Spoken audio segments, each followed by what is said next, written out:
ici, j'ai une exposition qui est consacrée à une partie de mon travail. C'est une partie qui concerne un personnage en particulier, un personnage d'assureur qui est habillé en léopard et qui se trouve dans un endroit complètement improbable. Mais l'endroit improbable, c'est exactement notre monde à nous. Les planches qui sont exposées sont plutôt des planches de bande dessinée, donc des planches qui touchent à un album qui vient de sortir le 4 avril. Et c'est un album où le personnage principal, donc ce personnage dont je vous parlais, est un gars qui décide du jour au lendemain d'aller à la découverte de qui il est exactement. Et je trouvais que c'était intéressant qu'un personnage de bande dessinée se pose ce type de questions. En fait, une histoire, c'est quelque chose qui commence à vous démanger. C'est comme un urticaire ou quelque chose comme ça, mais un urticaire du cerveau.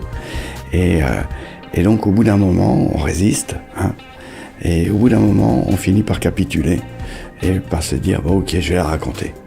Mais on ne sait pas où on va exactement. Une histoire, ça peut être aussi un personnage. Là, par exemple, un personnage comme celui-là, c'est un personnage qui est omnubilant. C'est-à-dire, c'est un personnage qui demande à être dessiné. C'est un peu comme un acteur de cinéma qui a pas de contrat et il vient voir un réalisateur en disant « Tu pourrais pas me faire une histoire ?» Et bien, un personnage de bande dessinée, c'est la même chose. Sauf que, au lieu d'être un personnage réel, c'est un personnage qui est dans votre tête et qui demande à ce qu'on lui raconte une histoire. Tout ce qui est l'univers sonore d'une bande dessinée, c'est laissé à la discrétion du lecteur. En fait, quand on dessine en suggérant le son.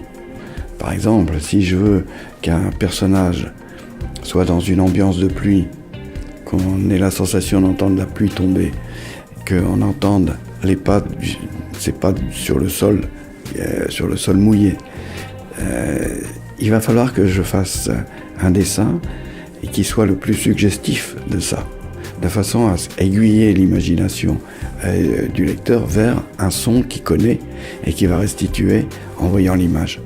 Le dessin réaliste, c'est une provocation à susciter les autres sens.